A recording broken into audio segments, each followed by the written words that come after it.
Even if you know your Bible well, you might not be too familiar with these three guys: Shadrach, Meshach, and Abednego.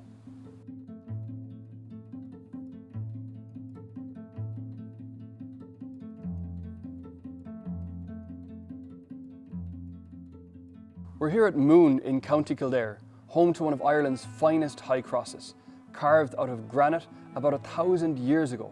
And because granite is so hard, the sculptor, instead of producing deep relief images, just went for very simple outlines for these biblical characters. Shadrach, Meshach, and Abednego turn up in the book of Daniel, and they're also known by their Hebrew names, Ananias, Azarias, and Misael.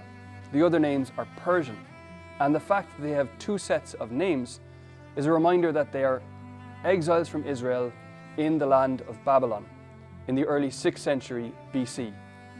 They're there along with Daniel, and like him, they resist assimilation to the local pagan religion. They refuse to bow down to a golden idol, and for that the king commands that they be thrown into a fiery furnace, and that's where they are here. Here is our furnace. But miraculously, they survive. And the onlookers see not just three figures, but a fourth figure, this angelic character.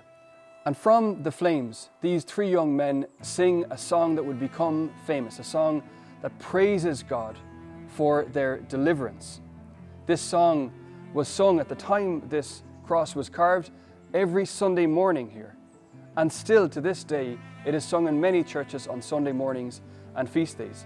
In my own community, the very morning we recorded this video, we sang the song of the three young men. O all you works of the Lord, O bless the Lord, it goes. You sun and moon, O bless the Lord. You showers and dew, O bless the Lord. You every bird in the sky, O bless the Lord. To him be highest glory and praise forever. Their story is a story of deliverance from danger, of liberation. And that's a feature shared by many of the biblical stories represented on the four faces of this cross. So we have Daniel being rescued from the lions in the lion's den. We have the near sacrifice of Isaac, Isaac being rescued from sacrifice and being replaced by a ram. We have the flight of the Holy Family into Egypt, being delivered from the anger of Herod. And we have the miracle of the loaves and the fish, the hungry crowds being delivered from their hunger by this miracle of Christ. All these stories are stories of rescue of some kind or another. And it's no mistake that they adorn the cross here, the cross which represents the great story of our liberation, the death and resurrection of Jesus, which frees us from the powers of sin and death and opens up the path into life and lasting freedom. All these little stories are here to remind us of the significance of the cross of Jesus, what it means.